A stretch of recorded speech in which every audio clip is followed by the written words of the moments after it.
Hey everybody, hope you are doing well. Let's go revisit some Brian Setzer, shall we? We're going to do a song off of the Nitro Burning Funny Daddy album, and this is kind of a heavier groove for a Brian Setzer tune. It's not quite your straight rockabilly sound. It's almost a little bit more psychobilly, really. It's a song called 60 Years.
That's true, but you'll know, yes you will, when your time is through. St. Peter didn't put you here for no reason at all. So when it's time to go, old brother, stand tall. We only got 60 years on the planet. We only got 60 years on the planet. We only got 60 years on the planet. And if you get any more, you might wish that you hadn't. We only got 60 years on the planet. We only got 60 years on the planet. Only got 60 years on the planet. And if you get any more, you might wish that you hadn't.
Pretty interesting song by Brian Setzer, isn't it? You know, it's definitely more raw than his Brian Setzer orchestra stuff. It's definitely a little darker than the stuff done with the Stray Cats. There's an edge to it that isn't typical of much of his career. With that said, it's a phenomenal example of alternate picking. It's not alternate, excuse me. Hybrid picking. Sorry, that's what I meant to say. Basically, a technique that was perfected in many ways by Chet Atkins, one of Brian's biggest influences, and a big reason why Brian plays Gretches most of the time. It's basically, picking out a bass note with your thumb, with a thumb pick, or with a pick in between your index finger and your thumb, and then playing notes on top of it by clawing at them with your other three fingers. You'll see it in other groups. I've definitely seen Brian May do it, and it's sort of the signature of Mark Knopfler's kind of guitar playing, except he doesn't play with a pick at all. And again, there are countless examples of people using hybrid picking.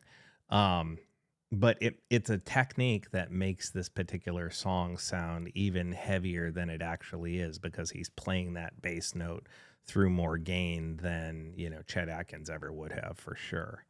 I love the very ending of it too. That's sort of like where Brian backs out, and it's sort of just the bass and the drums, the rhythm section playing, and then you get that sort of haunting piano sound to it that kind of reminds me a little bit of a Doors song. Riders on the Storm had that sort of that haunting piano. It almost sounds like somebody's just reaching into the piano and plucking the strings rather than playing the piano keys. But it's with a lot of echo and reverb on it to give it just a haunting tonality as it fades out. Anyway, hope you enjoyed that. Please feel free to leave a comment in the comment section below. We can talk about it further. Know that I appreciate you, and I wish you all well. Take care.